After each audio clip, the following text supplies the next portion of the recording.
We were talking about My Favorite Husband and about the studios that Yeah, you I worked out of. I should have mentioned that in regard to the question about where the recordings were done. Of course, if the show were produced by a film studio like Paramount or MGM or 20th Century Fox, of course the music was recorded at those sound stages of those studios. Yeah.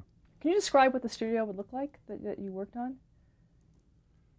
Oh well, that's It's a typical one. well. The typical one was the most wonderful one was the stage at 20th Century Fox, where Alfred Newman had so much to do with the design and the acoustics. I think it's still regarded as maybe one of the best sound stages. It's a great big room, of course. You can see illustrations in certain books, but it's a great big room and usually adequate to have a big orchestra. Like for a feature film, you'd have anywhere from 65 players up as a rule, and sometimes as many as 80 players for a really important film. So you have to have a enormous spread there, and then up above, of course, the conductor stand is here, and above you, in front of you, is the screen where they roll the picture while you're conducting. And then up above there, there's the sound booth. It's usually up high so that the engineer can see what's going on. And then in back of the conductor is the music editor sitting at a desk following along with the score, and sometimes the orchestrator, double checking. And then there's usually a bunch of kibitzers who come in and want to see what's going on, So the most important thing is the matter of the microphone placement. And Alfred Newman was particularly adept at this. Of course, he had some wonderful sound engineers. But the whole art of microphone placement, depending on the acoustics, I think the reason why we like the 20th Century Fox stage so much, it was all wood, or mostly wood, and had been that way since since the late 30s when Alfred Newman first came in. In those days, it was called the United Artists Studio. And of course, there had been some changes. They discovered that putting up sound-absorbing material here and there, would help, and so on and so forth. They've made a lot of discoveries since then, and again, as I say, over at Fox, now also at MGM, there was a well-known engineer, Douglas, I'll think of the name in a minute, who also came up with certain innovations. Like I think he was the one who invented the idea of the microphone on a traveling boom. And that was important because when I went over to Fox, I noticed that the setup, he used, instead of having a microphone for each little section like they used to, or like they've gone back to, unfortunately, these days, they had all what we call long shots. And they'd have a microphone at one end of the studio, way at the end, then another one overhanging the strings, and then just one overhanging the woodwinds. Now, there were solo mics. Let's say, if you had a flute solo, you might step up to the mic. But I learned from that about how important the long shot was, and it came out to be very practical because when I was over at Stage F scoring Star Trek, it was a rather small studio. Well, we didn't have a big orchestra, but I didn't like the way it was set up. And for some odd reason, they had the timpani right under what I considered to be the hottest spot in the room. The engineers would go around and you clap your hands and listen for how long the return was. You could just tell which was the hot spot. And I had done that, so I made them move it and then put up a long shot over the string, an overhead over the strings. And the engineer said, "Wow, that sounds great. We're going to have to do that from now on." So I had a little influence in changing the setup, at least for Star Trek. And I must say, if you listen to the Star Trek music, it's quite amazing how good it sounds for a small orchestra in a small room. I say that with no modesty whatsoever. How did the conductor communicate with the engineers? Well, you have a mic, we call it talkback. It's a little microphone right on the stand. You just push a button, and of course, you can, well, no, actually, well, they're on a PA system, public, so he can talk to you, and then you push the button and talk back to him. And you don't have to hear him in the headset, maybe under special circumstances. How long would the typical scoring session last? I mean, typical recording session? Well, there was a kind of a rule of thumb about how many minutes of music you could do in an hour, and or in a session. Now, I think if you could do, I think the figure 5 minutes an hour sticks in my head. So you could do about 15, maybe between 15 and 20 minutes in a 3-hour session. But let's say 15 is more comfortable. So if you have a half hour of music, you just do the math. It take what, 2 sessions. You certainly couldn't do more than 10 minutes an hour. I don't think. You're taking me way back. If I were there, I could tell you instantly. But yeah, you had a rule of thumb. A lot would depend on how tough the music was, and God forbid the director should be there telling you he doesn't like this and you better change it right away. Say, okay, it's your nickel, because that increases the cost. But the typical session was a 3-hour session with a 10-minute break between each hour, 10-minute break for the musicians, all union regulations, and then a lunch break, and come back in the afternoon for the rest of it. And yeah, I mean, I used to do a Star Trek just in one day.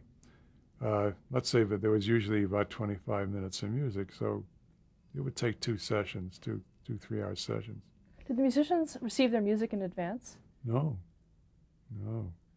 The Hollywood musicians are the most amazing in the world. They can play anything at any time instantly. Doesn't matter what it is. They are really remarkable. You just put it in front of them, you do rehearsal, 1 take, that's it. Yeah. What if a mistake was made? How was that handled? Well, then you do it again. Yes, sometimes you can do what we call a pickup, if there's an obvious place, where you talk to the music editor and say, well, we don't want to do the whole cue again. Do a pickup from bar so-and-so. And so then it would be up to the music editor to, either splice them together or it would be overlapped in the dubbing.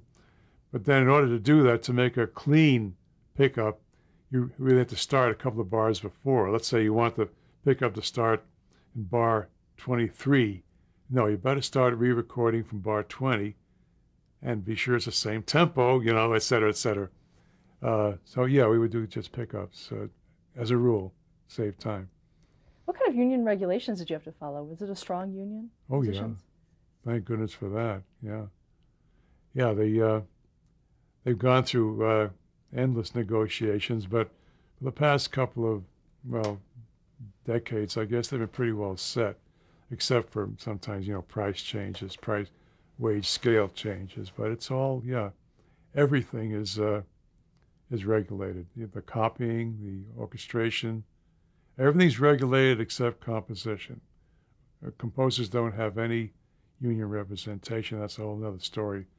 But yeah, it's all regulated, and it's not too difficult to deal with. The important person there is the contractor, who guides you through, who helps you get the musicians you want, who supervises, and who calls the musicians in and says, "Okay, time for a break, Fred. Take 10," that kind of thing. Let's move on to Playhouse 90. How did you become affiliated with that show? I suppose, again, it was through Gluskin at CBS, because there was a CBS show, and it was really odd. First of all, it was a wonderful program, totally live, That's the way TV was in those days. But probably the most ambitious live television show that I've ever seen, or in my recollection. The shows were an hour and a half long, and they had some very prestigious writers like Rod Serling, Reginald Rose. I mean, this is really serious drama. And let's see, forgotten where the sound stage was, but it was a big stage, and if you can picture, they have all the sets, the living room, the kitchen, the hallway, the outside, all these sets are set up. It was live. It wasn't, you couldn't just move a set and then start again. No. So it was a marvelous thing to behold, to walk around and see all this stuff. And then how do you move the camera around from one scene to another, et cetera, et cetera. Well, from the, I was working with John Frankenheimer, and did a couple of shows with him. Of course, he was a wonderful man to work with, and he did some most amazing stuff on that show, which I've never forgotten, in terms of moving the camera around and going from one thing to another. It was so complicated. Oh, boy. But anyway, they came off, and in those days, if you made a mistake, heaven forfend, the only way you could, this is after they went to, not when it was live, but when they started to go to some kind of tape. But no, I'll come to that later. Anyway, from the music standpoint, they had no budget. There was no way to underscore with an orchestra. Just, it was too unwieldy, too uncertain. So what they did was, and I'd say they, I mean Gluskin, the CBS music department, decided to score it with recordings, commercial recordings that you buy in the store. And so they assigned me, Gluskin assigned me, and other people too. I think Jerry Goldsmith did some, maybe not a Playhouse 90, but some of the other live shows, to pick out recordings of music that was appropriate for the dramatic mood. So my routine was very simple. I would go and sit in, of course, on the reading rehearsal. Frankenheimer would have all the cast around. They'd have scripts, and they would read, and I would jot down where I thought the music should go, have a conference with John or whoever was directing, and he'd say, okay, yes, or no, or whatever. Then I would go to the CBS Music Library, where they had a big collection of records, and I would go through them. Now, this is where my classical training really came in handy, because I knew so much about music that I could say, well, okay, I think a piece of Debussy would work here, or I got a Rachmaninoff piece that, and so on and so forth. And so I already had a head start there. But then again, listening to some of the recordings in the CBS library, they had a room there where I could listen. And then also I had a big collection of LPs at home.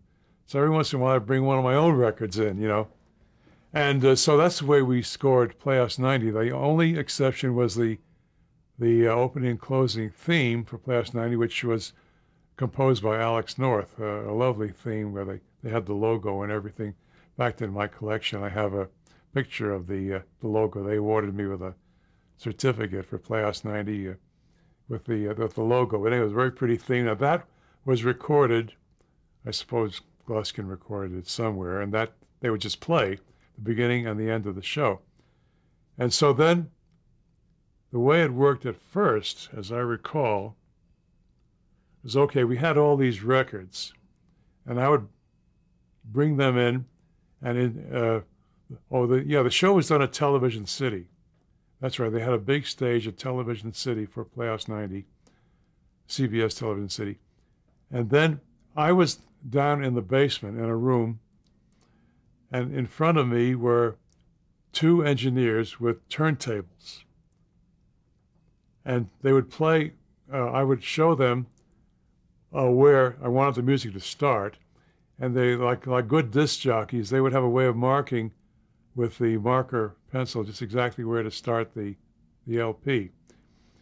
And then as the show would start and it came time, I would cue the first engineer, with the start his turntable. Then if there was a crossover to another scene, then I would, point to the second turntable. He would start up, and so on and so forth. Now you have to imagine, here we are in this little room, and in front of me I have the TV monitor where I'm watching the show.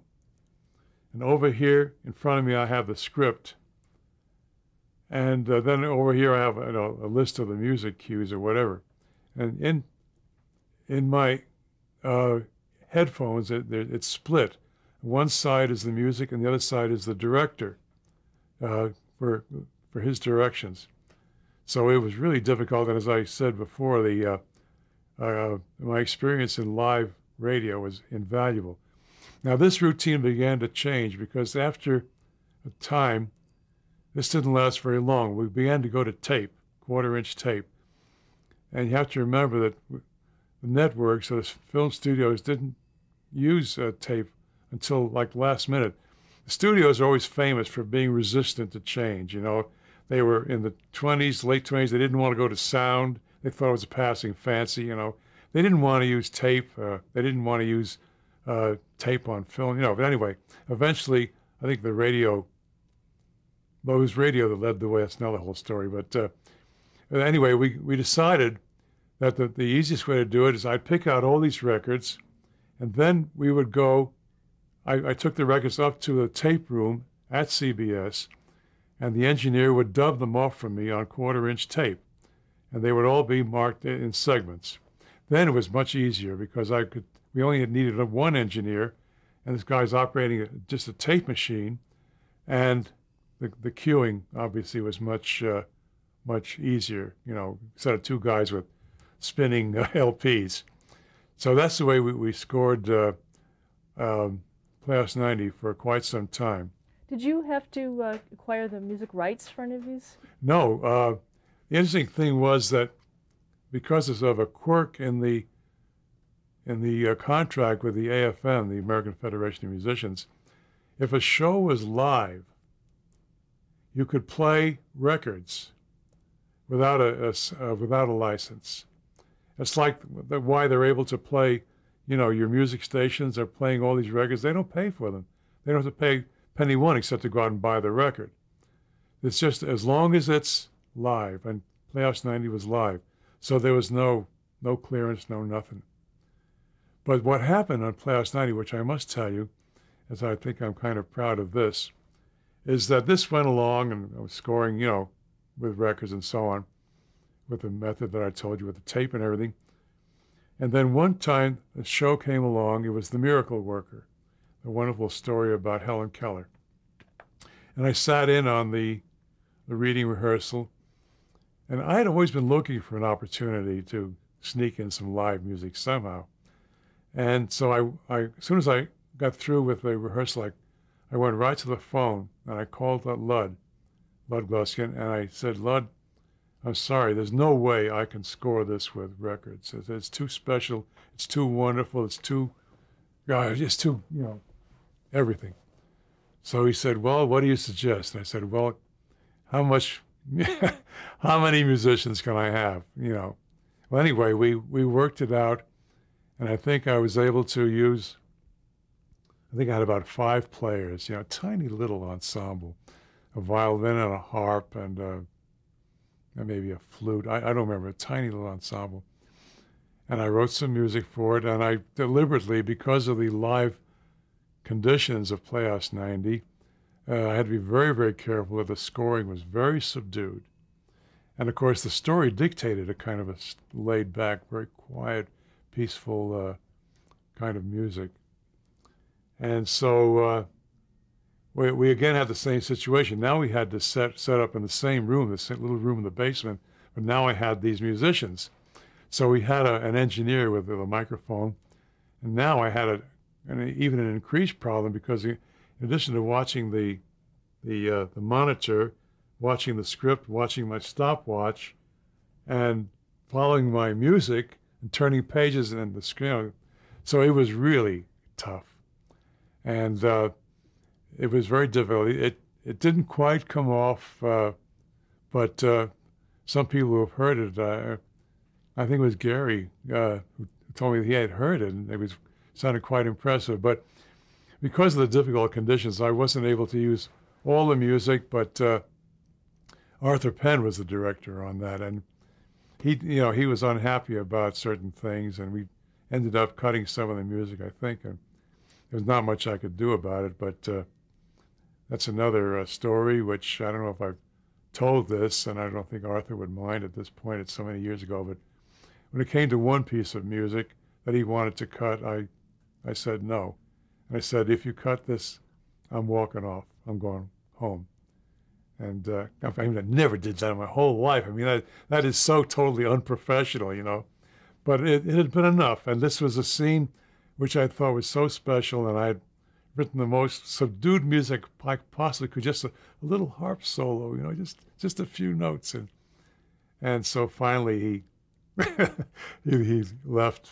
We left that piece in, so I was able to finish up. But it was a breakthrough. At least I was able to accomplish that kind of a breakthrough. And yeah, Playhouse 90 was a remarkable experience overall. Yeah, especially working with people like Frankenheimer. Now, why did you choose to play the music live as opposed to record the music and then the way you had normally been doing it, but record your original music?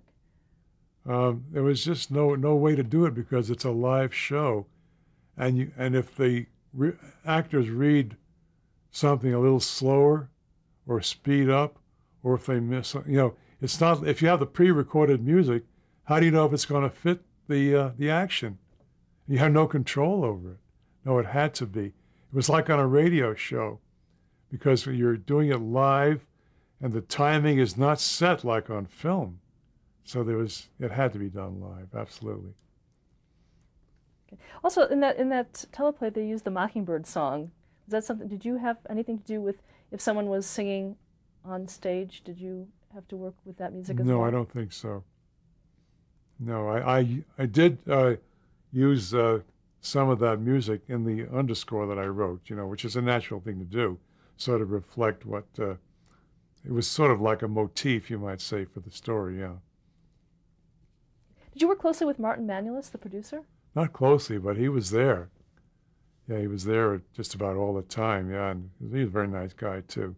And he liked my music. Obviously, he had to, otherwise I wouldn't have continued. Did you have any directives about the music for Playhouse 90? No, just I would pick the stuff out, you know, and as a matter of fact, at one point, John Frankenheimer, I guess he liked what I did so much, he asked if I would give him music lessons. He wanted to learn some more about all this classical repertoire, I suppose, yeah. Did you give them to him? No, never got around. We were both too busy. But it was a very flattering request, yes. Another Playhouse 90 show that you did was The Comedian. Yeah, Mickey Rooney. I think I have a tape of that somewhere. I mean, what they did was, yeah, they had what they call a kinescope in those days, which was sort of like a 16-millimeter camera, so they would film the live show so they could repeat it if necessary. And so I think they've shown some of those kinescopes from time to time. You probably have some in your television museum, I would hope, yeah. But outside, I don't remember any music that I picked out for it. Okay. The Hostess with the Mostest, do you remember that? Don't remember that either, no. A Sound of Different Drummers? Yeah, I remember that. It was marvelous. Isn't that was that the same as Fahrenheit 415, the same story? Yeah. Again, I don't remember the music, but you can see that on Playhouse 90, each one was a different challenge. It was, you know, a big anthology show, and for everyone there had to be different music. And as I said before, my knowledge of classical repertoire was a big help there. Because it was live, were there often musical faux pas in terms of the needle coming down in the wrong part or anything like that? I sure hope not. No, I don't think so. We were all pros, you know, and we rehearsed. And, you know, when you've had all this experience, thank goodness, I don't think there were any. Not that I can recall. You know. How long did it normally take you to prepare for one episode of Playhouse 90? Gee, days and days and days, yeah. I still have some notes. You know, I'd have to go home and figure out all the possibilities. I mean, you can't just decide on one piece of music. You got to try several, which works better, and then you got to listen to it and then pick out, you know, exactly which part of the LP you wanted to do. And yeah, it was quite tedious and took several days to finally come up with a solution. At what point would you screen it for the director? I don't think I ever auditioned any of the music with the director. I mean, he was too busy, and the show was too complicated. He just relied on me, trusted me. And that's the way it always should be, by the way. And in talking about film, too, you have a director or producer hires a composer, they should trust him and not interfere, because it creates a lot of problems and unhappiness. But on a Playhouse 90, which is live, there was no way. Well, maybe, I don't recall, but suppose I had a question, should I use this one or that one? Maybe I would somehow find time to maybe call them up on the phone and play a piece of music, but it's so unlikely. It was just no time for that.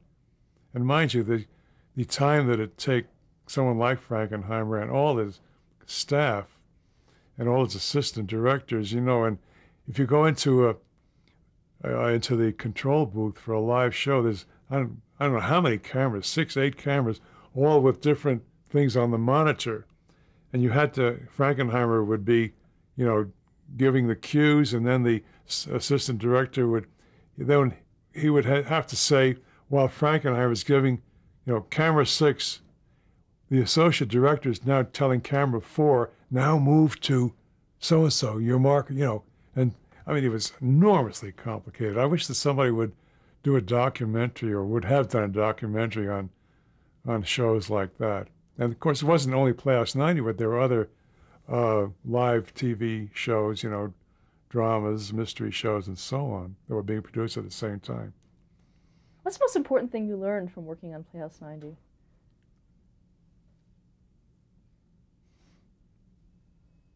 I don't know. I guess sort of wishing they'd come in with tape or film once and for all. I don't know. You know, don't want to sound immodest, but I already had so much experience in doing this sort of thing. I don't think there was anything left to learn.